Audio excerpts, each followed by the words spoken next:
Well, first of all, I appreciate the letter from the members, but most of the questions, the items on their list have already been done. Perhaps they were not aware, and I take responsibility for them not being aware in terms of use of their MRA funds and some of the other issues that are in there. Today, when I meet with General Honore, he is looking at members here, members at home, and in between. So we want to have a scientific approach to how we protect members. I do believe, and I have said this all along, that we will probably need a supplemental for more security for members when the enemy is within the House of Representatives, a threat that members are concerned about in addition to what is happening outside. But I think that, again, what's in that letter, we won't, but just a matter of communicating to them that has been done, the MRA, the rest of that.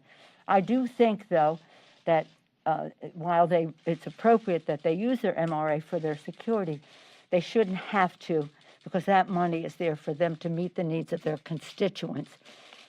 In the meantime, to protect themselves and their constituents when they communicate with them, that is confidential, private, and not provocative, but then also for us to have, and that's what we'll be looking at, recommendations from General Honore. We'll have some interim report today, and then he'll continue his work as we go forward. But it's very important. You've been the subject of threats that comes with the job of being Speaker. Many of your members, not necessarily, some of them feel like they're targets now. What do you say to your caucus, to your fellow House members?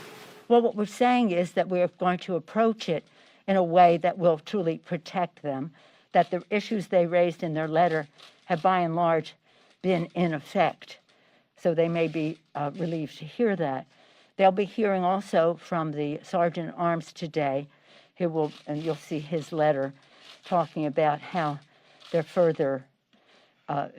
protection is further enhanced by certain initiatives that were taken. And as I said, General Honore is looking to see what really will work in terms of their service here, their service home, their transportation in between. But I call to your attention the Sergeant at Arms letter because it'll be more specific about air marshals, etc. But this is very, very important. It shouldn't be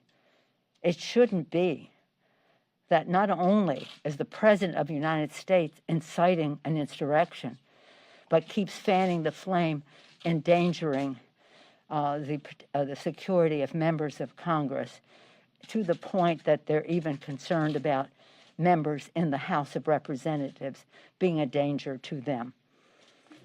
What exactly did you mean when you said that the enemy is within? What exactly did you mean by that? It means that we have members of Congress who want to bring guns on the floor and have threatened violence on other members of Congress.